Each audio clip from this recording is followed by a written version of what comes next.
তো বিষ প্রয়োগ করতেছি, দেখেন নিচেও বিষ উপরেও বিষ।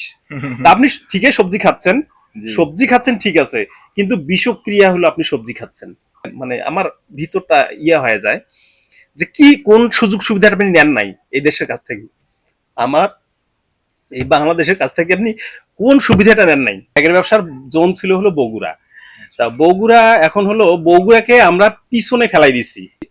যে আসলে কৃষিটাকে আমরা যতক্ষণ পর্যন্ত শিল্পে রূপান্তর করতে পারবো না ততক্ষণ পর্যন্ত আমাদের কৃষিতে আমাদের লস থাকবেই। আসসালামু আলাইকুম। আপনারা যারা তরুণ উদ্যোক্তা আছেন বা উদ্যোক্তা হতে চাচ্ছেন, কৃষি নিয়ে কাজ করতে চাচ্ছেন, তাদের জন্য আমরা চলে এসেছি জৈব সার উৎপাদন কেন্দ্রে। আমাদের পিছনে এটা একটি জৈব সার উৎপাদন কেন্দ্র। এখানে মূলত ভার্মি কম্পোস্ট এবং ট্রাইকো কম্পোস্ট উৎপাদন হয়ে থাকে। ভার্মি কম্পোস্ট মূলত কেঁচো সার, যেটা আপনারা অলরেডি জানেন যে কেঁচোর মাধ্যমে এটা তৈরি করা হয়। এটা জমির জন্য অর্গানিকভাবে চাষ করার জন্য একটি খুব ভালো একটি উপায় ভার্মি কম্পোস্ট। এবং ট্রাইকো কম্পোস্ট মূলত ট্রাইকোডার্মা সমৃদ্ধ জৈব সার। উৎপাদন কেন্দ্রটির নাম হলো রেজাউল করিম এগ্রো। আমরা সরাসরি রেজাউল করিম ভাইয়ের সাথে কথা বলবো, তার ভবিষ্যৎ পরিকল্পনা, তিনি কিভাবে উৎপাদন করছে এবং তার আহ, পূর্বের কি অবস্থায় ছিল, বা তিনি কিভাবে আমাদের এই কৃষিতে চলে আসলো, বাংলাদেশের কৃষিতে তিনি আরো কি কি অবদান রাখতে যাচ্ছে, বা তার ভবিষ্যৎ পরিকল্পনা সম্পর্কে আমরা আজকে বিস্তারিত একটা ধারণা নেওয়ার চেষ্টা করব। চলুন দেখে নিই।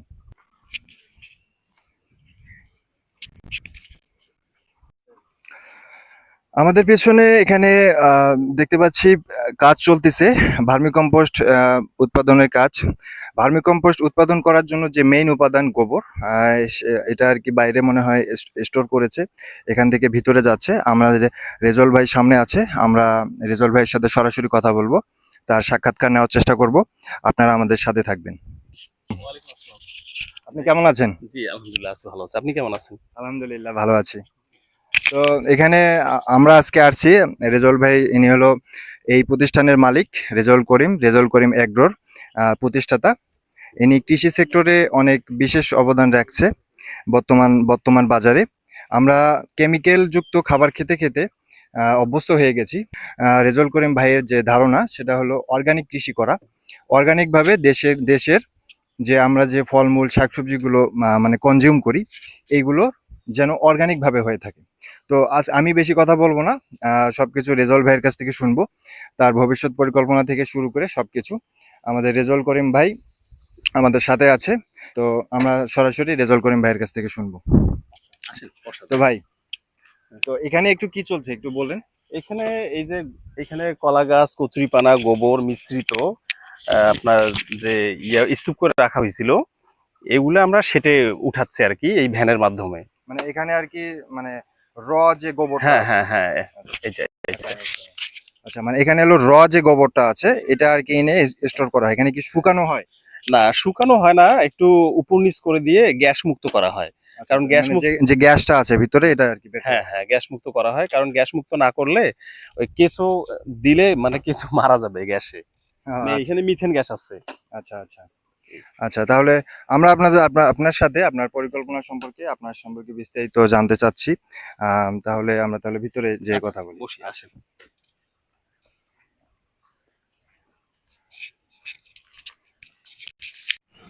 তো ভাই, আপনার সম্পর্কে এবং আপনার পূর্ববর্তী অভিজ্ঞতা, এবং হচ্ছে আপনি বর্তমানে কি কি করছেন এবং আপনার ভবিষ্যৎ যে পরিকল্পনা আছে, এই সম্পর্কে আপনার মনের যে কথাগুলো আছে এগুলো আমাদেরকে আজকে মানে বিস্তারিত বলবেন। এবং তরুণ উদ্যোক্তাদের জন্য এবং বাংলাদেশের জন্য আপনি কি করতে চাচ্ছেন এই সম্পর্কে আমাদের আজকে একটু বিস্তারিত ধারণা দিবেন। আপনার যতটুকু সময় নেওয়ার দরকার ততটুকু নেন, কিন্তু আমাদের মানে আপনার কাছ থেকে সম্পূর্ণ তথ্যটা সুন্দরভাবে আমরা চাচ্ছি, মানে আপনার কাছ থেকে। এটা এখন আমাদের যে তরুণ উদ্যোক্তা আছে তাদের জন্য, প্লাস হচ্ছে যারা নর্মাল কৃষক আছে তাদের জন্য। আমরা একটু মানে শুরু থেকে আপনার গল্পটা শুনতে চাচ্ছি। আপনি এখানে কিভাবে আসলেন এবং এটার হচ্ছে ভবিষ্যৎ পরিকল্পনা সম্পর্কে মানে কি করতে চাচ্ছেন। আমি এর আগে আমার ছোট্ট একটা ব্যবসা আছে, এটা ব্যবসা হচ্ছে আমার বাজার ব্যাগের ছোট্ট একটা কারখানা আছে। বাজার ব্যাগ বলতে কি, আমাদের এই উত্তরবঙ্গে আমাদের এই ব্যাগগুলো চলে, এটা বাজারের ব্যাগ। আগে হলো জুট, কটন, প্লাস্টিক এগুলো দিয়ে তৈরি করতাম। তারপরে আসলো শুধু হলো আপনার প্লাস্টিক, এখন প্লাস্টিক দিয়ে তৈরি করি। তো এটা যখন আমি খুব ছোট্ট 1991 সাল থেকে এটা বড় ভাই আর আমি মিলে তৈরি করতাম। তো কেমনে কোয়ালিটি তৈরি করতে হবে, কেমনে কি করতে হবে, এটা কিচ্ছু বুঝতাম না। আর ব্যবসাটাকে যে এত দূর নিয়ে আসা যায় এটাও কখনো কল্পনা করি নাই, এটা কখনোই বুঝতাম না। তো ধীরে ধীরে ধীরে ধীরে এটা সততার সহিত করতে করতে আজকের এই অবস্থান। তো এইখানে আমার হলো কর্মী আছে মোট হলো আপনার 42 থেকে 43 জন। ব্যাগের ব্যবসা। হ্যাঁ, ব্যাগের ব্যবসায়। তো এখন একটা সময় জোন ছিল হলো বগুড়া, ব্যাগের ব্যবসার জোন ছিল হলো বগুড়া। তা বগুড়া এখন হলো বগুড়াকে আমরা পিছনে ফেলাই দিছি, পিছনে ফেলাই দিয়ে বাংলাদেশের দুইটা জায়গায় শুধু এই বাজারে ব্যাগগুলো সবচেয়ে বেশি উৎপাদন হয়, একটা হচ্ছে বগুড়া, একটা হলো হলো বদরগঞ্জে। তো এখন বর্তমান মানে বদরগঞ্জ আছে টপে, মানে 1 নম্বরে আছে বদরগঞ্জ, 2 নম্বরে আছে বগুড়া। আচ্ছা তো এই হচ্ছে অবস্থা। তো এইখান থেকে মানে আমার সবসময় একটা জিনিস আমার মাথায় কাজ করতো, যে ব্যাগের ব্যবসা করতেছি, বাজার ব্যাগ তৈরি করতেছি, তো আমি এই দেশের যে নাগরিক বা আমি দেশের যে একজন মানুষ, তো এই দেশের জন্য তো আমি কিছু করতে পারতেছি না, জি। বা এই দেশের মানুষের জন্য কিছু করতে পারতেছি না। তো কেমনে করব কোনো দিন আমার মাথায় আসে নাই যে আমি কেমনে করতে পারবো, হয়তো আল্লাহ পাক আমাকে মিলাই দিছে। তো আমি 2023 সালের শেষের দিকে আমি বদরগঞ্জের কৃষি অফিসের তত্ত্বাবধানে, এখানে সেলিনা ম্যাডাম আছে, উনি যিনি যার হাত ধরে এখানে আসা, উনি মারা গেছে হঠাৎ করে, ওনার নাম ছিল রেয়াজুল, উনি বিএস ছিল। তো উনি আমাকে সব রকম সহযোগিতা করতো, মানে মানসিক, শারীরিক এবং বুদ্ধি দিয়ে সব রকম সহযোগিতা করতো। ওনার পরামর্শে আমার হলো ছোট্ট একটা প্রতিষ্ঠান আমি দাঁড় করি জৈব সারের। তো যখন দাঁড় করলাম, তো ওনাদের অফিসে ওনারা যে প্রদর্শনীতে যে সারগুলা, এটা আমার কাছ থেকে নিত, মানে যতটুকু উৎপাদন হইতো ওনাদেরকে সবটুকু দিতাম। আচ্ছা, এটার জন্য কি আপনি ট্রেনিং নিয়েছিলেন কোনো? হ্যাঁ, ট্রেনিং ওনাদের কাছ থেকে শেখা প্রথম। মানে এই ভার্মি কম্পোস্ট হ্যাঁ উৎপাদনের হ্যাঁ জন্য? হ্যাঁ, ওই রিয়াজুল স্যারের কাছ থেকে সর্বপ্রথম শেখা। পরে হলো সেলিনা ম্যাডামের সহযোগিতায় হলো এটা আমি তৈরি করি। তো ওনাদের দুজনের সহযোগিতায় আমার এখানে আসা। আচ্ছা আচ্ছা। তা এখানে আসার পর দেখলাম যে না, এটা তো মার্কেটে চলে, এবং আমি আমার নিজের কিছু চারা গাছে সবজিতে লাগাইলাম, দেখলাম যে না, দারুণ এটার কার্যকারিতা, মানে গাছের গ্রোথ অনেক সুন্দর। তো এটা নিয়ে কাজ করা যায়। তখন কি করলাম, ওনাদের আবার পরামর্শ নিলাম, নিয়ে যে বড় সড়ো করে এটা আপনার শুরু করলাম 2000 মানে চলতি বছরের জানুয়ারি মাস থেকে এটা চালু করতে পারছি। তো এটা এই চালু, প্রজেক্টটা? হ্যাঁ, এই প্রজেক্টটা চালু করতে পারছি। আচ্ছা। তা এই প্রজেক্টে এসে আমি দেখলাম যে না, আমি এইটা দিয়েই আমি দেশের সেবা করতে পারি, আমি কৃষকের পাশে দাঁড়াতে পারি, এবং আমার যে মনের যে স্বপ্নগুলো, এটাকে আমি এখান থেকে আমি পূরণ করতে পারি। কিভাবে পূরণ করতে পারি, তার আগে আপনাকে আরেকটা কথা বলি। আচ্ছা। সেটা হচ্ছে যে আমার যে বাজারের ব্যাগের যে বিজনেসটা আছে, তো ওইটা থেকেই কিন্তু আমার আজকের অবস্থান, ওইটার ইনকাম দিয়ে, ওইটার সচ্ছলতা দিয়ে আজকের আমার এই অবস্থান। তা এইটা কি করি, আমি ওইখান থেকে এখন পর্যন্ত চলি, কিন্তু আমি এইখান থেকে টাকা নিয়ে যে আমাকে খাইতে হয় না। আচ্ছা, ওইটা দিয়ে আপনি হ্যাঁ, মোটামুটি হ্যাঁ, হ্যাঁ। স্বাবলম্বী? হ্যাঁ, ওইটা দিয়ে স্বাবলম্বী, ওইখান থেকে যা ইনকাম আসে ওইটা দিয়ে আমার পরিবার সুন্দরভাবে আচ্ছা, মোটামুটি ওটা চলে মূলত যায়। একটু আপনি যদি ভেঙে বলতেন আমাদের দর্শকের জন্য, জি। যে ভেঙে যদি বলতেন যে আহ, ওটা মূলত মানে কিভাবে তৈরি হয়, প্রসেসিংটা কিরকম, আপনি র ম্যাটেরিয়াল কোথা থেকে আনেন বা কিভাবে প্রস্তুত করেন? এগুলা র ম্যাটেরিয়াল 3টে জায়গা থেকে আসে, ঢাকা থেকে আসে, বগুড়া থেকে আসে, চট্টগ্রাম থেকে আসে। আসলে এগুলা হলো বাহিরের দেশ থেকে যে কেমিক্যাল গুলো আসে, যে কেমিক্যালের মোড়ক গুলো আসে, এগুলো যখন ওনারা ইউজ করে, যখন হলো এগুলা ওয়াকশনে বিক্রি করে দেয়, তো এগুলা হাত 2-3 হাত বদল হওয়ার পর, বস্তাগুলো আর কি? হ্যাঁ হ্যাঁ, এগুলা আমাদের হাতে আসে। আমরা উন্নত মানের এই বাজারে বাজারে ব্যাগগুলো? ব্যাগগুলো তৈরি করি। তো এইখানে আমার শ্রমিক আছে মোটামুটি 42-43 জন সব মিলিয়ে।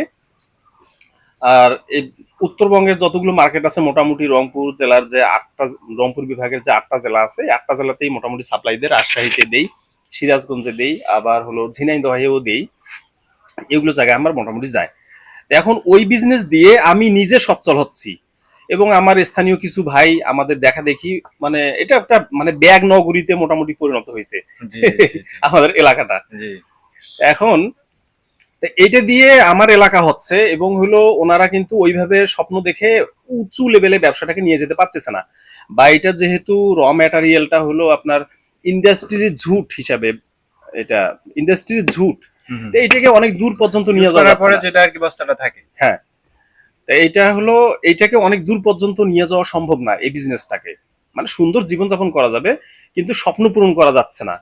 তো এখন এইখানে দেখলাম যে না, এটা দেশের জন্য, দেশের মানুষের জন্য এটা দিয়ে কিছু করা যায়। তো এখন সর্বপ্রথম আমি যেটা বলবো সেটা হচ্ছে এই রাসায়নিক সার আমরা ইউজ করি। জি।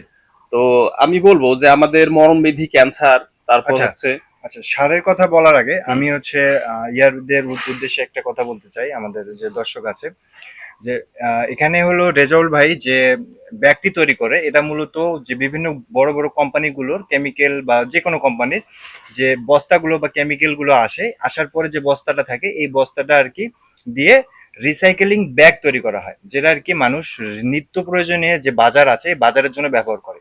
আমাদের দেশে প্রচুর পরিমাণে পলিথিন ব্যবহার করা হয়, যার কারণে পলিথিনটা কিন্তু পরিবেশের জন্য ক্ষতিকর। অবশ্যই আপনি কিন্তু যে এই ব্যাগটা তৈরি করার মাধ্যমে সমাজে একটা মানে ভালো করতেছেন, আপনি কিন্তু জানেন না কিভাবে। সেটা হলো, আমরা যে মনে করেন 5 কেজি 10 কেজি যারা বাজার করে, দেখবেন বেশিরভাগই হচ্ছে কি নেয়, যে পলিথিনের ব্যাগ নেয়। এখন এই পলিথিনের ব্যাগটা কি বাসার জায়গায় সাজা রাখে আবার নেক্সট টাইম ব্যবহার করে? অবশ্যই না, করে না। অবশ্যই না। আর যারা হচ্ছে আমাদের এই আমার এই বাজারের আপনার এই ব্যাগটা, বাজারের আমার ব্যাগটা এই বাজারের ব্যবহার ব্যাগটা করে। সর্বনিম্ন হলো আপনার একটা ব্যাগ কমপক্ষে 6 মাস ইউজ করা যায়। হ্যাঁ হ্যাঁ, এটা হলো বিষয়। এটা 6 মাস ইউজ করা যায়। তাহলে এই পলিথিনটাকে কিন্তু কন্ট্রোল করা যাচ্ছে আপনার এই ব্যাগটার মাধ্যমে। এটা জি। এটা কিন্তু আপনার মানে পরিবেশের এটা জন্য মাথায় আসে নাই। পরিবেশের জন্য কিন্তু খুব একটা ভালো একটা মনে করেন পলিথিন আমাদের সরকার যদি দৃষ্টি আকর্ষণ করছি, যদি এই রিসাইকেলিং ব্যাগগুলো ব্যবহার করতে পারি, তাহলে আমরা পলিথিনের যে ব্যবহারটা আছে, পলিথিন যে ব্যাগটা, এটা কিন্তু আমাদের বিভিন্ন জায়গায় একদম স্তূপ আকারে পড়ে থাকে, যেটা বাংলাদেশের একটি ময়লার প্রধান সমস্যা। জি না ভাই? জি। তো এই সমস্যাটা কিন্তু সমাধান করা যায় এই ব্যাগটি ব্যবহার করে। একটা ব্যাগ 10 থেকে 15 টাকা, সর্বোচ্চ 20 টাকা দাম। না, আমার ব্যাগের সর্বনিম্ন মূল্য হচ্ছে 20 টাকা, 20 টাকা।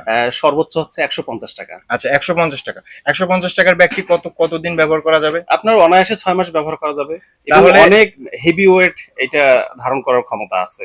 আচ্ছা, তাহলে 150 টাকার একটা ব্যাগ যদি 6 মাস ব্যবহার করা যায়, তাহলে পলিথিনটাকে যদি বাদ দেই আমরা, আর এই ব্যাগগুলোতে তো অনেকগুলো মানে অনেক হেভি। হেভি ওয়েট বলতে কি, আপনার কেউ যদি 100 টাকা দিয়ে একটা ব্যাগ কিনে, তাহলে এইখানে কমপক্ষে 50 কেজি লোড ধারণ ক্ষমতা থাকে।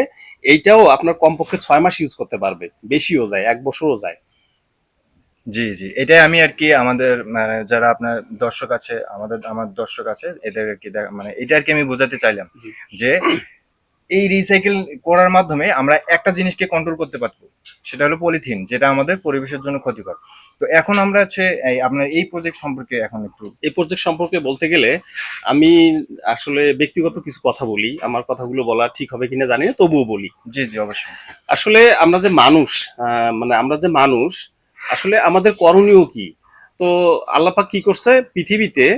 সর্বপ্রথম হলো মানে কোন শব্দ ব্যবহার করে পৃথিবীর সমস্ত কিছুকে সৃষ্টি করছে। জি জি তো আসলে এই পৃথিবীর যত যাহা কিছু কোন বলে কিন্তু সৃষ্টি করছে। জি জি তা আচ্ছা, আমরা মানুষ, তা আমাদেরকেও তো এই কথা বললে আমরা সৃষ্টি হয়ে যাইতাম, সৃষ্টি হইতাম না? জি তো বললেই তো সৃষ্টি হইতাম।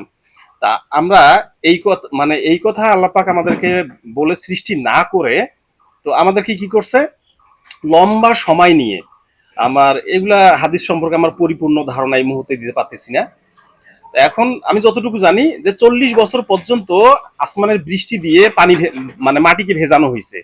ভেজানোর পর ওইখান থেকে মাটি নিয়ে আসা হয়েছে, নিয়ে এসে জান্নাতে হযরত আদম আলাইহিস সালামকে তৈরি করা হয়েছে। সেখান থেকে তো আমরা, তাই না, নিজ হাতে অনেক যত্ন করে অনেক লম্বা সময় নিয়ে আমাদেরকে তৈরি করছে। আচ্ছা, আপনি বলেন তো, তাহলে আমরা কি যেন তেন প্রাণী? আমাদের করণীয় কি, কাজগুলো কি এত ছোট ছোট হওয়া উচিত? আমাদের চিন্তা চেতনা, আমাদের আশা আকাঙ্ক্ষা, আমাদের যে স্বপ্নগুলা এত ছোট ছোট হওয়া উচিত? আমরা তো ছোটখাটো প্রাণী নই, আমাদেরকে তো কোন বলে তো সৃষ্টি করতে পারতো না। তাহলে সেখানে নিজ হাতে আল্লাহ পাক পরম যত্নে আমাদেরকে অনেক লম্বা সময় নিয়ে তৈরি করছে। আপনি আমি কিন্তু যেন তেন প্রাণী নই, তাহলে আমাদের চিন্তা চেতনা গুলা এত ছোট ছোট হওয়া উচিত নয়। তা সেখান থেকেই আমার এই জৈব সারের বিজনেসে আমি এই সুখটা খুঁজে পাই। কিভাবে খুঁজে পাই আপনাকে বলি। প্রথমত হচ্ছে, যেটা আমার মনে হয়, যে আমরা যে বিষক্রিয়া খাবারগুলো খাচ্ছি, আমরা যে কেমিক্যাল যুক্ত খাবারগুলো খাচ্ছি, আমাদের রোগের উৎপত্তি কিন্তু এখান থেকে আসতেছে। জি যেমন হলো আমরা জমি যখন আমরা প্রস্তুত করি, চাষ চাষ করে যখন বীজ লাগানোর জন্য প্রস্তুত করি, তখন আমরা জমি চাষ করতেছি। চাষ করার পর এই জমিনে কি করতেছি আমরা হলো রাসায়নিক সার ব্যবহার রাসায়নিক সার করতেছি। দিচ্ছি। ইউরিয়া, ফসফেট, পটাশ এই ধরনের যতগুলো সার আছে আমরা কিন্তু ইউজ করতেছি। তা ইউজ করার পর আমরা বীজ বুনতেছি। তা বীজটা যখনই অঙ্কুরিত হচ্ছে তখন কি করতেছি, আবার হলো এর উপর কীটনাশক স্প্রে করতেছি। আপনার হলো পোকামাকড়ের আক্রমণ থেকে, রোগ বালাইয়ের হাত থেকে বাঁচার জন্য আমরা আবার এর বিষ প্রয়োগ করতেছি। তো বিষ প্রয়োগ করতেছি, দেখেন নিচেও বিষ, উপরেও বিষ।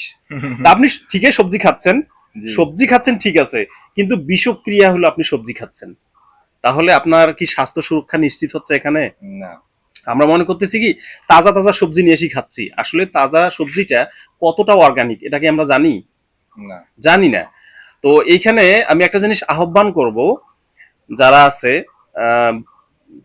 কলেজ এবং ভার্সিটির শিক্ষক এবং শিক্ষার্থীদেরকে আমি আহ্বান করব, মানে মানে এনাদেরকে মানে আমি চরম ভাবে মানে আমার আকুতি করে আমি মিনতি করে আমি ওনাদেরকে আবেদন করতেছি যে শিক্ষক শিক্ষার্থীদেরকে যদি এই শিক্ষাটা না দেয় যে আমরা ধীরে ধীরে বিষক্রিয়ায় আমরা আক্রান্ত আক্রান্ত হয়ে যাচ্ছি, আমরা অর্গানিকে আমাদেরকে ঢুকতে হবে।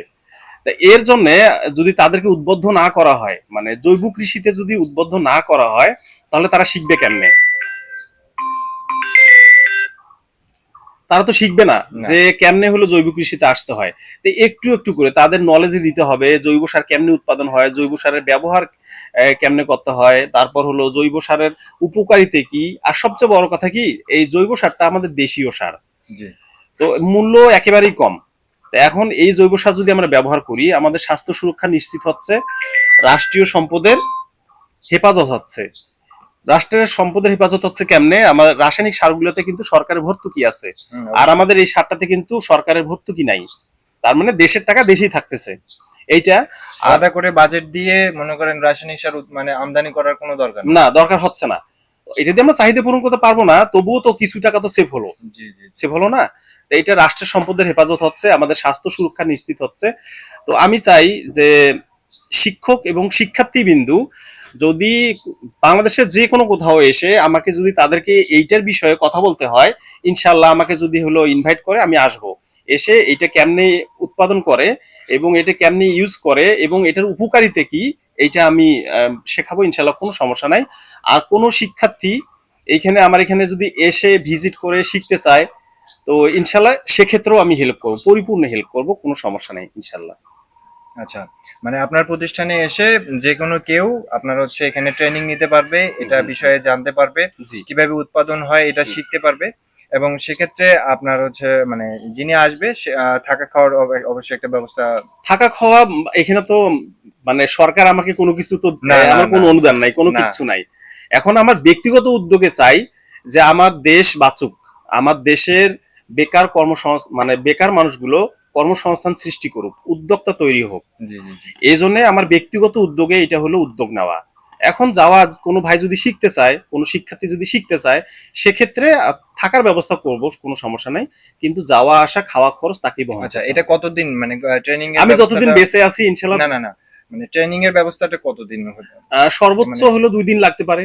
2 দিন। হ্যাঁ, 2 দুই দিনের দিনের মধ্যে। মধ্যে কি একজনের মানে সবকিছু এ টু জেড বিষয়বস্তু যে না, এ টু জেড তো আহ, যতক্ষণ পর্যন্ত মাঠে নামবে না, ফিজিক্যালি মাঠে নামবে না, ততক্ষণ পর্যন্ত ভুল ভ্রান্তি গুলো তো বুঝবে না, আমি যতই শেখাই না, দিই। এটা তো অবশ্যই যে হ্যাঁ। মানে সরাসরি বা নিজে মাঠে না নামলে একটা রেজাল্ট না পাওয়া সম্ভব না। কিন্তু তারপরেও মনে করেন একটা বিষয়ে পুরোপুরি জানতে বা ওই বিষয়টা নিয়ে শুরু করার জন্য ন্যূনতম তো একটা মনে করেন শিক্ষা বা জ্ঞানের দরকার আছে। মোটামুটি 2 দিনেই আমি হলো মোটামুটি শেখাইতে পারবো। এখানে মূল জ্ঞান অর্জন করতে হবে কেঁচোকে কেমনে হলো এই যে গ্রোথ ঠিক রাখা যায়, আর হলো এই গোবরের সম্পর্কে জানতে হবে। জি। তো এটা 2 দিনেই শেখা যাবে যে কোন গোবরের মধ্যে কি কোনো পার্থক্য থাকে? গোবরের মধ্যে তেমন পার্থক্য থাকে না, তবে খামারি না, অনেকে বলে যে মনে করেন খামারি গোবর, আবার হচ্ছে খামারের গোবরগুলো একটু, বাড়িতে যে গরুগুলো থাকে দেশি এই গরুর ধরনের গোবরটা গোবর। সবচেয়ে উৎকৃষ্ট, এটার উৎকৃষ্ট মানের স্বাদ তৈরি হয়, তবে অ্যাভেলেবেল তো পাওয়া যায় না। হুম তো হুম। খামারের গোবর দিয়েও হয়, তবে একটু ওইটার থেকে গুণগত মান একটু একটু কম হয়, তো একটু কম সমস্যা হয়। হয় না। জি জি জি, বুঝতে আচ্ছা। পারছি। আচ্ছা, এখন এইটা নিয়ে আপনার হচ্ছে আরো মানে ভবিষ্যৎ প্ল্যান কি আছে? ভবিষ্যৎ প্ল্যান তো অনেকগুলো আছে, কোনটা রেখে কোনটা বলি। আচ্ছা বলেন, আচ্ছা, এক এক করে বলেন, সমস্যা নেই। আসলে আমরা কৃষিতে পিছাই আছি। আমরা উচ্চ শিক্ষিত যে ভাইগুলো আছে, এই ভাইগুলো কৃষিতে আসতে চাচ্ছে না। এখন পর্যন্ত যারা অল্প শিক্ষিত মানুষগুলো, কৃষির হাল কিন্তু এনারা ধরে আছে। হুম, হুম। তো এই কারণে আধুনিক কৃষি কেমনে করতে হয় এটা কিন্তু তারা মানতেই চাচ্ছে না, বুঝতেই চাচ্ছে না। আর সবচেয়ে বড় কথা, যে কৃষিতে আমরা জানি যে কি কৃষিতে লস, আসলে কৃষিতে লস নাই। হ্যাঁ, আপনি একটু আগে একটা কথা বলছিলেন যে কৃষিকে কিভাবে ইন্ডাস্ট্রিয়াল পর্যায়ে নিয়ে যাওয়া হ্যাঁ, যায়। হ্যাঁ। তো এই বিষয় সম্পর্কে একটু যদি বলতেন। কৃষি, আমি সেটাই মানে হ্যাঁ, বলতে হ্যাঁ। চাচ্ছি আচ্ছা। যে আসলে কৃষিটাকে আমরা যতক্ষণ পর্যন্ত শিল্পে রূপান্তর করতে পারবো না, ততক্ষণ পর্যন্ত আমাদের কৃষিতে আমাদের লস থাকবেই। যেমন ধরেন, ফসল ফলাচ্ছি আমি, বীজ মানে বীজতলা থেকে শুরু করে নিয়ে একদম মার্কেটে নিয়ে যাওয়া পর্যন্ত সমস্ত দায়ভার আমার। যে কোনো ফসল, আমি বীজ লাগাইলাম, আমি পরিচর্যা করলাম, আমি ফসল উঠাইলাম, ফসলকে রক্ষণাবেক্ষণ করলাম, বাজারে নিয়ে যাচ্ছি। তার মানে আমি এটা বাংলা ভাষায়, আমাদের আঞ্চলিক ভাষায় বলি যে সন্তান আমার নাম রাখতেছে আরেকজন, জি। বাজারে নিয়ে যাওয়ার পর বলতেছে এত দামে দিলে আমাকে দিতে পারেন। মানে ফসলটা আমার উৎপাদন খরচ কত হয়েছে এটা আমি জানি, কত টাকায় বিক্রি করলে লাভ আমার হবে সেটা আমি জানি, কিন্তু কাস্টমার বলতেছে যে এটা মানে এই দামে দিবেন আপনি, এই দামে যদি দেন আমি কিনবো। হুম, হুম। তো সে আমার লাভ এবং লসের দিকটা তাকাচ্ছে না, না তাকাই উনি শুধু ওনার লাভটা মানে এটা গতানুগতিক ওনার লাভটা সিস্টেম। এটা করতেছে, হলো চিন্তা ওনারও দোষ করতেছে। নাই, এটা গতানুগতিক সিস্টেম। বর্তমানে সিস্টেম আর কি। হ্যাঁ, এইটা। তো এইটা থেকে আমরা যদি বেরিয়ে আসতে পারি, তাহলে আমরা কৃষকরা লাভবান হইতে পারবো। এখন দেখেন, আমি আপনাকে একটা কথা বলি, যদি কৃষিতে যদি লাভ নাই থাকে, তাহলে কৃষির উপর ভিত্তি করে বীজ ইন্ডাস্ট্রিগুলো, কীটনাশক ইন্ডাস্ট্রিগুলো হাজার মিলিয়ন কোটি টাকার বিজনেস কেমনে করতেছে। তারা তো একটা স্তম্ভ তৈরি করছে, করে নাই? হুম, হুম। তাদের ভিত্তিটা মজবুত। জি। আচ্ছা, যদি বিজনেসই না হয়, কৃষিতে যদি লাভই না থাকে, তারা এত কোটি মিলিয়ন ডলারের বিজনেস কেমনে করতেছে? আসলে আমাদের মূল সমস্যা হচ্ছে আমরা কৃষিকে শিল্পে রূপান্তর করতে পারতেছি না। এটাই হচ্ছে আমাদের মূল সমস্যা। আমরা এটার থেকে বেরিয়ে যদি আসতে পারি, এটা হলো একক। আচ্ছা, এখন মনে করেন একজন উদ্যোক্তা, হুম, যে সেটা নতুন উদ্যোক্তা হোক বা পুরাতন যারা আছে, যাদের আছে জি, জ্ঞান, মনে করেন কৃষিটাকে শিল্পে রূপান্তর করতে চাচ্ছে, জি। এখন সেক্ষেত্রে ওনার ফার্স্ট স্টেপ কি হতে পারে, মানে প্রথম পদক্ষেপ হিসাবে কি, মানে কি করতে পারে বা কিভাবে শুরু করতে পারে? ওনার কোন যে কৃষির ওপর ওনার হলো সবচেয়ে অভিজ্ঞতা বেশি, কোন কৃষি পণ্যটাকে উনি হলো ইন্ডাস্ট্রিয়াল ইয়াতে নিয়ে যেতে পারবে, শেপে নিয়ে যেতে পারবে, ওইটা নিয়ে আগে ওনাকে চিন্তা করতে হবে। রিসার্চ করতে হবে। হ্যাঁ, রিসার্চ করতে হবে যে আমি এই পণ্যটা উৎপাদন করব, এই পণ্যটার সম্পর্কে আমি কতটুকু জানি, এটাকে আমি শিল্পে রূপান্তর করতে পারবো কেমনে, এইটা আগে ওনাকে নলেজ গ্যাদার করতে হবে, তাহলে উনি পারবে। যেমন আমি আপনাকে আরেকটা কথা বলি, আমি মানে বলি, সে কথাটা হচ্ছে, আমি আমার ক্ষুদ্র জ্ঞানে আমি যতগুলো আমি চিন্তা করছি, তো আমি পৃথিবীতে শুধু বাংলাদেশে না, সারা ওয়ার্ল্ডে আমি হলো 4টা পেশার উপরে 5টা পেশা আমি খুঁজেই পাই না। সারা পৃথিবীতে যতগুলো পেশা আছে, সমস্ত পেশাগুলো এই 4টা পেশার মধ্যে ঢুকানো। তো 1 নম্বর পেশা হচ্ছে কৃষি পেশা, মানে কৃষিটাকে আমার সামনে নিয়ে আসতে হচ্ছে। তো কৃষি পেশা হচ্ছে প্রথমে, কারণ দিন শেষে মানুষকে খাইতে হবে, খাইতে অবশ্যই হবে। খাইতে হবে। এখন কৃষি মানে যতগুলো পণ্য আছে কৃষি থেকে কিন্তু উৎপাদন হয়। হুম, হুম। তো কৃষির পণ্যকে প্রক্রিয়াজাতকরণের জন্য শিল্পের প্রয়োজন হয়েছে, শিল্প কলকারখানার প্রয়োজন হয়েছে। জি, আর শিল্পের পণ্যকে বাজারজাতকরণের জন্য ব্যবসায়ীর প্রয়োজন হয়েছে। জি। আর এই তিনটাকে রক্ষণাবেক্ষণ করার জন্য শ্রমিক, লেবার টাইপের লোকের প্রয়োজন হয়েছে, যেটাকে আমরা চাকরি হিসেবে চিনি আর কি। জি, জি, জি। এখন দেখেন, আমরা ভার্সিটি থেকে বের হয়ে কলেজ মানে জীবন শেষ করে আমরা কি করতেছি, ওইখান থেকে আমরা স্বপ্ন দেখা শুরু করি যে আমি 4র্থ নাম্বারের পেশাটা আমি আমার জন্য সবচেয়ে মানে সাস্টেনেবল, মানে একদম শেষ পর্যায়ের যে পেশাটা, হ্যাঁ, এটাকে আমরা এইটা হচ্ছে ফার্স্টে নেই। ফার্স্টে নিচ্ছি। আমরা কৃষিতে আসতে চাচ্ছি না, আমরা শিল্পে আসতে চাচ্ছি না, আমরা ব্যবসায় আসতে চাচ্ছি না, আমরা লাস্ট পেশাটাকে নিচ্ছি। আর যারা কৃষি কাজ করতেছে তারা কিন্তু শিল্পে রূপান্তর করতে পারতেছে না। এখন পর্যন্ত আমাদের কৃষির হালটা অল্প শিক্ষিত মানুষগুলোর হাতে এখনো আছে। এই জন্যই হলো আমরা এই পিছিয়ে আছি মানে ওদের কৃষিতে। কাছে পরিপূর্ণ ধারণা নেই না, যে না, না। আমার এই ল্যান্ডটা আছে বা জি, আমার জি। এই জায়গাটা আছে, জি আমার এখানে কিভাবে কাজ করলে, কোন পদ্ধতিতে জি কাজ করলে আমি এটা ইন্ডাস্ট্রিয়াল পর্যায়ে নিয়ে যেতে জি পারবো জি জি এবং ওখান থেকে একটা ভালো একটা মুনাফা বের করে নিয়ে আসতে পারবো, জি মানে জি এই ইয়াটা নাই। এটা আসতে পারতেছে না। এখন এই ক্ষেত্রে সরকারের কাছে কোনো মেসেজ আছে আপনার? আসলে আমার এই মুহূর্তে এটা মাথায় নাই।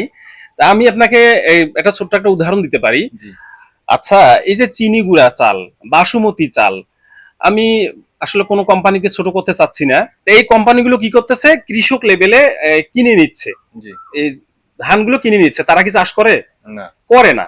তারা কি করতেছে, বাজারে যখন কৃষকরা ধানটা নিয়ে যাচ্ছে তখন দর কষাকষির মাধ্যমে তারা কিন্তু ধানটা কিনতেছে। কিনতেছে, কেনার পর তাদের তারা কি করতেছে, শিল্পে রূপান্তর করতেছে। প্যাকেট করতেছে, হ্যাঁ, প্যাকেট করতেছে, 1 কেজি 1 মোড়ক কেজি করে। সুন্দর করতেছে। মোড়ক সুন্দর করে তারা হলো এত মানে রেট বসাই দিছে যে আমার এই চিনি গুঁড়া চালের মূল্য, আমার এই বাসমতি চালের মূল্য, 1 কেজির মূল্য এত টাকা। সেখানে আপনি রেট কমাইতে পারতেছেন? না। রেট কমে। তা এটাই হচ্ছে ভাই কৃষি আধুনিক, মানে কৃষি এখানে মানে মানে শিল্পের আপনি চাচ্ছেন যে যে এই এই প্যাকেট গুলো চাইলেই হুম, হুম। একটি কৃষক নিজেই করতে পারে। এটা করতে পারে। এটা হলো মানে সব কৃষক চাইলেই তো পারে না। এইখানে তো আমরা পিছিয়ে আছি, জি জি জি। এইখানে আমরা পিছিয়ে আছি। মানে একটা কৃষক বলতে মানে মোটামুটি যাদের আর কি অ্যাবিলিটি আছে, জি সবাই যারা ছোট কৃষক প্রান্তিক পর্যায়ে তারা তো পারবে না। তাদের একটা মনে করেন একটা প্যাকেজিং মেশিন আনতে মনে করেন 2-4-5 লাখ টাকার ব্যাপার আছে, বা ওটাকে যে কোম্পানিগুলো নিয়ে যায় কিন্তু রিফাইন করে অনেক কিছু, মানে করেন ওটাকে আহামরি কিছু করে না, জাস্ট ওটা চাল তো নষ্টও হয় না, না না, এমনিতে রেখে দিলেও নষ্ট হয় না। আমি একটা পণ্য দিয়ে জাস্ট উদাহরণ দিলাম। প্রত্যেকটা ইন্ডাস্ট্রিয়াল করার জন্য ওনারা আর কি ব্যাপক বিস্তারিত মানে বিক্রি করার এটা জন্য শুধু ওনারা চালের just বেলায় না, আপনি দেখেন আপনার ধনে গুঁড়া থেকে শুরু করে আপনার হলুদ মরিচ, আপনার যত রকমের পণ্য আছে প্রত্যেকটা পণ্য কৃষক লেভেলে উৎপাদন হচ্ছে। বড় বড় কোম্পানিগুলো শিল্পে রূপান্তর করতেছে, তারা হলো এর মুনাফা পাচ্ছে, তারা নির্দিষ্ট রেট বসাই দিচ্ছে, আবার সেই পণ্য আমাদের কাছে উঁচু দামে আমাদের কাছে আসতেছে। আচ্ছা, যেমন একটা আম হতে পারে, যেমন হচ্ছে আম আম নিয়ে যাচ্ছে কৃষকের কাছ থেকে, নিয়ে যা জুস বানাচ্ছে। জি, এরকম অনেক আচ্ছা। পণ্য হইতে পারে। তা আসলে আমরা কৃষিটাকে যখন আমরা শিল্পে রূপান্তর করতে পারবো তখন আমরা সঠিক মূল্য পাবো। যে জি, জি। একটা জিনিসে এক্সপার্ট কিন্তু আমি একদিনে হওয়া যায় না। এখানে ছোট্ট একটা মেসেজ দিতে চাই। আচ্ছা, সেটা হলো এই 2 দিনে তো ভাই পরিপূর্ণ মানে শেখাবো ঠিক আছে, এটা তো বুঝবে না। পরবর্তীতে আমাকে কন্টাক্টের মাধ্যমে ওনাদের যে সমস্যাগুলা হ্যাঁ, উনি আমাকে কাজ করবে, হ্যাঁ, হ্যাঁ, একটা সমস্যা পাবে, আপনাকে নক আমি করবে যে এটা- ভাই এই সমস্যাটা হ্যাঁ, হচ্ছে, সমস্যা এটা নাই। কিভাবে সলভ করা যায়। তো আপনার সাথে যখন যোগাযোগ থাকবে, আপনি যখন ইয়ে করবেন, গাইডলাইন দিবেন, তো অবশ্যই যারা করতে চাচ্ছে তারা একটা ভালো পর্যায়ে যেতে পারবেন আর কি। আর বর্তমানে বাংলাদেশে শিক্ষার হার যেহেতু বাড়ছে, শিক্ষিত জনগণের হার বাড়ছে, সেক্ষেত্রে অর্গানিক চাষের কিন্তু বা অর্গানিক যে প্রোডাক্ট গুলো আছে, এই প্রোডাক্ট গুলো চাহিদা কিন্তু আজ থেকে আরো 10 বছর পর এর 2-4-5-100 গুণও হইতে পারে, অবশ্যই হবে। আর আমরা চাচ্ছি যে আমরা যে খাদ্যগুলো খাই এগুলো হচ্ছে সবগুলো নিরাপদ থাকুক। হ্যাঁ, অন্যান্য দেশে কিন্তু অলরেডি এই মানে এটাই মেনটেন করে চলে। আমার এক ছোট ভাই মালয়েশিয়া থাকে, সে জি। বলতেছে যে এখানে রাসায়নিক সার ব্যবহারই হয় না এখানে। হ্যাঁ, একদম এখানে জিরো জিরো। জিরো। একটা জমি প্রস্তুত করার জন্য, মানে অর্গানিক ভাবে চাষ করার জন্য একটা জমিকে যদি আপনি মানে সঠিকভাবে মেনটেন করে নিয়ে আসেন, যেমন হচ্ছে অনেকে বলে যে পোকা, যে ভাই পোকা দমন করবে কিভাবে, পোকা আছে, আরে ওই পোকাটা দমন করার জন্য অর্গানিক ভাবে উপায় আছে, উপায় আছে, অবশ্যই উপায় আছে। আমরা হার্বাল ওষুধ আমরা হ্যাঁ। বের করতে পারি। এর অনেকগুলো মানে কীটনাশক মানে আপনার অর্গানিক ভাবে উৎপাদন করা যায়। চায়নায় দেখবেন যে আপনার হচ্ছে যে এই জমিতে হচ্ছে চিংড়ি মাছের পোনা ছাড়ে, ব্যাঙের পোনা ছাড়ে, এরা হচ্ছে এই পোকাগুলো খায়, মাছ ছাড়ে, মানে চারপাশে হচ্ছে দেখবেন পানি, মাঝখানে ধান গাড়ছে, ওখানে দেখবেন কাঁকড়াও ছাড়ে, কারণ এরা হচ্ছে ক্ষতিকর পোকাগুলোকে খেয়ে ফেলে, যার কারণে জমিতে কোনো ধরনের মনে করেন এই পোকামাকড় এর আক্রমণ হয় না, মানে ফসলের ক্ষতিকারক না, যে না। ইয়েগুলো এটা আক্রমণ হচ্ছে না না। না আক্রমণ এরা খায় ফেলে। ও আচ্ছা। তো এগুলো হলো বিষয়, অর্গানিক ভাবে চাষ করা যে খুবই অসম্ভব না, না না, এখানে অসম্ভব কিছু না। অথচ উল্টা দিকে রাসায়নিকের বেশি খরচ, আপনার রাসায়নিকের দাম বেশি। আপনার এই গোবর আমাদের নিজস্ব প্রোডাক্ট, আমাদের বাংলাদেশে গোবরের অভাব নেই, না না না, অভাব নেই। গরু যেহেতু আছে, গোবরের অভাব হওয়ার কথা না। তো এটাকে যদি আমরা একটু মেনটেন করি তাহলে এটা মানে সারের যে ভার্মি কম্পোস্টটা আচ্ছা, ভার্মি কম্পোস্টটা অবশ্যই তো আপনার নর্মাল যে গোবর সার আছে এটার থেকে তো অবশ্যই ভালো। এটা আপনার নর্মাল মানে কিরকম ভালো বা কিরকম রেজাল্ট দেয় এটা একটু যদি বলতেন। মানে ভার্মি কম্পোস্টটা যদি ভার্মি কম্পোস্ট আর হচ্ছে নর্মাল যে গোবর সারটা, অনেকেই কিন্তু কাস্টমার আছে যারা নর্মাল গোবর ব্যবহার করে। নর্মাল নর্মাল গোবর এবং ভার্মি কম্পোস্টের মধ্যে ব্যবধান হচ্ছে মানে নর্মাল গোবরটা কৃষক ভাইরা বুঝেই না যে এইটা হলো মানে জমিনে দেওয়ার উপযুক্ত কিনা, মানে পচন প্রক্রিয়া যে করতে হয়, গোবরও যে আবার পচাইতে হয় এইটা ওনারা বুঝে না। গোবর আবার পচানোর কি আছে? তারপর হলো এইটা হলো যখন জমিনে দেয় তখন গ্যাস মুক্ত করে দেয় না, মানে গ্যাস মুক্ত যে করতে হয় এইটাও বুঝে না। তৃতীয়ত কথা হচ্ছে যে চাষ করলো, জমিনে গোবর দিয়ে চাষ করলো, দেখেন যে এই চাষে হলো গোবর দিছে, পরবর্তী চাষেও দেখা যাচ্ছে যে গোবরের মানে দলা বের হচ্ছে। তা জমিন কি খাইতে পারছে? না। খাইতে পারে নাই। এটা পচন প্রক্রিয়া তো আপনার 1-1.5 মাস 2 মাস 3 মাস লেগে যায়। তো আপনার জমিনে তো ধরতে ধরতে আপনার ফসল উঠে যাচ্ছে। আর আমাদের এইটা আপনার হলো কেঁচোকে খাইতে দিচ্ছি আপনার মেইনলি হচ্ছে আপনার হচ্ছে প্রধান কথা হলো যে রাসায়নিকটা দ্রুত কাজ করে। হ্যাঁ, রাসায়নিকটা আর দ্রুত কাজ এটা করে। ধীরে কাজ করে, কিন্তু মানে মানে লং সময় ধরে এটার আর কি ইয়াটা পাওয়া যায়, হ্যাঁ, এবং হ্যাঁ, হচ্ছে হ্যাঁ, হ্যাঁ। গাছের জন্য ভালো, আমাদের জন্য ভালো। আর ভার্মি কম্পোস্টটা কেন দ্রুত কাজ করতেছে? এটাকে আমরা সর্বপ্রথম পচাই নিচ্ছি, গোবরটাকে পচাই নেওয়ার পর আমরা একটা প্রক্রিয়ার মাধ্যমে একটা সেশন কিন্তু একটা, হুম, হুম। তারপর কেঁচোকে খাবার দিচ্ছি। কেঁচো খাওয়ার পর এটাকে চূর্ণ বিচূর্ণ করতেছে, মানে একদম চা পাতার মতো ঝুরঝুরে হয়ে যাচ্ছে। তা চা পাতার মতো ছোট ছোট দানা দানা হওয়ার কারণে আর এটা পচন প্রক্রিয়া সম্পন্ন হওয়ার মাটির সাথে কারণে সহজে মিক্স হয়ে হ্যাঁ, যাচ্ছে। এটা সহজে মিক্স হচ্ছে, গাছের শিকড় কিন্তু দ্রুত ধরতেছে। জি, জি, জি। এই জন্যই হলো এই ভার্মি কম্পোস্ট বা ট্রাইকো কম্পোস্টের দ্রুত কার্যকারিতা হয়, যেটা সহজে ধরে আর কি। আর গোবর আর মানে হলো নর্মাল যে গোবর সার আছে এই গোবর সারটার থেকে এইটা খুব দ্রুত আর কি হ্যাঁ, কাজটা হ্যাঁ, করবে। হ্যাঁ। এটাতে যদি একদিন সময় মানে 5 দিন সময় লাগে, মানে না, ইয়াতে গোবর সার নরমালি না, মানে গোবর একটা কথার কথা জি, আর কি, জি, এটাতে 2 দিন সময় লাগবে এরকম জি, নাকি? জি, জি। না, এরকম না। আপনার হলো গোবরটা তো পচন প্রক্রিয়া সম্পন্ন হইতে হবে, গ্যাস মুক্ত হইতে হবে। আচ্ছা, মানে ওই প্রসেসটাই মেনটেন করতেছে না। হ্যাঁ, হ্যাঁ, ওই প্রসেসটাই তো মেনটেন করতেছে না, তার আগেই জমিনে ফেলতেছে। হুম, হুম, হুম, জি, বুঝতে পারছি। এই জন্য এটার আরো এটা একটা জৈব সার কারণ হওয়া যে সত্ত্বেও, রাসায়নিক সার হ্যাঁ, মানে জৈব সার হওয়া সত্ত্বেও জমিনে কিন্তু ফলন মানে কাজ ফল ভালো হচ্ছে না, পাচ্ছে কাজ না। হচ্ছে না। আচ্ছা, এটা আমি সবশেষে আমি আমার আহ, আমার দেশের মানুষের কাছে আমি একটা কথা তুলে ধরতে চাই। আমি একজন সাধারণ নাগরিক হিসেবে আমি আপনাদেরকে একটা মেসেজ দিতে চাই। তো আমি যে এই বাংলাদেশের একজন নাগরিক, আমি জন্মগত সূত্রে আমি বাংলাদেশের ন্যাশনালিটি পাইছি, পাওয়ার কারণে আমি এই দেশের কাছ থেকে কি কি সুযোগ সুবিধা নিচ্ছি সেটা একটু বলি। এই যে আমি প্রথমে শপিং ব্যাগের বিজনেস করতাম, ওইটা থেকে কনভার্ট হয়েছি জৈব সারে, ওইটা কিন্তু আমার রানিং এখনো আছে। ইনশাল্লাহ ওটা আমার থাকবে, ওটা আমার রক্তের সাথে মিশে গেছে। তো এটার পাশাপাশি আমি আসলাম জৈব সারের বিজনেসে। তো আমাকে কেউ কি বাধা প্রদান করছে? তো কেউ কিন্তু বাধা প্রদান করে নাই। তারপরে আমি বাংলাদেশের এক প্রান্ত থেকে আরেক প্রান্ত যাচ্ছি, ট্রেনে উঠতেছি, বাসে উঠতেছি, বিমানে উঠতেছি। আসলে আমাকে কি কোথাও নিয়ম নিষেধ আছে আমার ওঠার জন্য? আমি বাংলাদেশের এক প্রান্ত থেকে আরেক প্রান্ত যাচ্ছি ব্যবসার কাজে, আমি জায়গা কিনবো, স্থায়ীভাবে বাস করব, ব্যবসা করব, আমি খামার কৃষি যাহা কিছু করি না কেন, আমার জন্য কি কোনো নিয়ম নিষেধ আছে বলেন তো? না। তা নিয়ম নিষেধ যদি না থাকে আমি আসলে বিস্তর আলোচনা করতে পারতেছি না, এই এতগুলো মনে নাই। আচ্ছা, এখন আমাদের দেশে হলো রোহিঙ্গা কিছু আছে, আচ্ছা। রোহিঙ্গা কিছু আছে। আচ্ছা, এনাদের সাথে আমাদের তুলনা করি আমি। আচ্ছা, নিম্নতম এনাদের একটা ফোন ইউজ করার কোনো রাইট নাই। এনারা ফোন মানে সিম ব্যবহার করতে, সিম কিনতে পারবে না। পারবে কি? না। পারবে না। আচ্ছা, ওনারা ব্যবসা বাণিজ্য করতে পারবে? ওনারা এই দেশে জায়গা কিনতে পারবে? মানে এই দেশ থেকে কোনো সুযোগ সুবিধা কি তারা নিতে পারবে? নিতে পারবে না। ওনারা একটা গণ্ডির মধ্যে আছে। আচ্ছা, আমি শুরুতে বলছি কি, আমি বিমানে উঠবো, বাসে উঠবো, ট্রেনে উঠবো, আমি বাংলাদেশের যতগুলো সুযোগ সুবিধা আছে সবগুলো নেব, ভ্রমণ করব। আচ্ছা, আমাকে কেউ নিয়ম নিষেধ মানে কোনো কিছু নিয়ম নিষেধ মানতে হচ্ছে? না।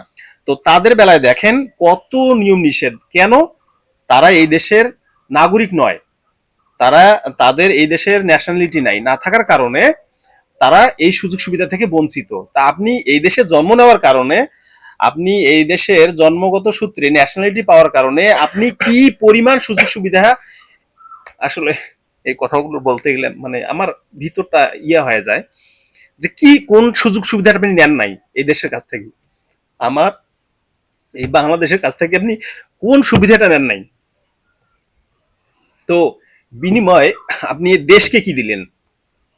অবশ্যই এটা আপনি এটা একটা প্রশ্ন। আপনি এই দেশের আপনি এই দেশে জন্ম নেওয়ার কারণে আপনি এই দেশ থেকে এত পরিমাণ সুযোগ সুবিধা নিয়েছেন, কিন্তু বিনিময়ে আপনি দেশকে কি দিছেন?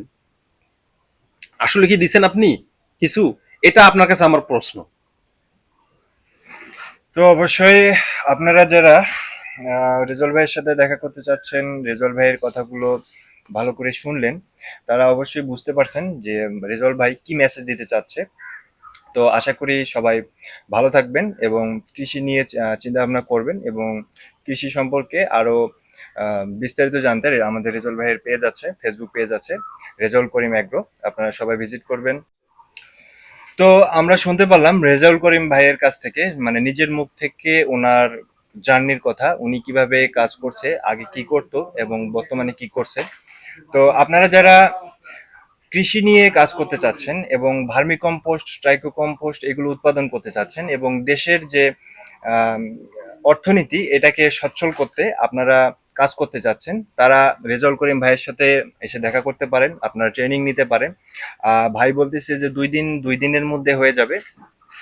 2 দিনের মধ্যে সবকিছু মোটামুটি দেখিয়ে দেওয়া সম্ভব। আহামরি এখানে কোনো কিছু জিনিস না যে রকেট সায়েন্স, অনেক কিছু সময় লাগবে, অনেক ইয়ে করতে হবে, না এটা না। আপনাকে জাস্ট বেসিক জায়গাগুলো দেখতে পারলে, আর আপনি যখন নিজেই ইমপ্লিমেন্ট করবেন আপনার নিজস্ব খামারে, তো আপনি এটা আস্তে আস্তে আপনার R&D আপনি আস্তে আস্তে নিজেই করতে পারবেন, নাকি ভাই? জি।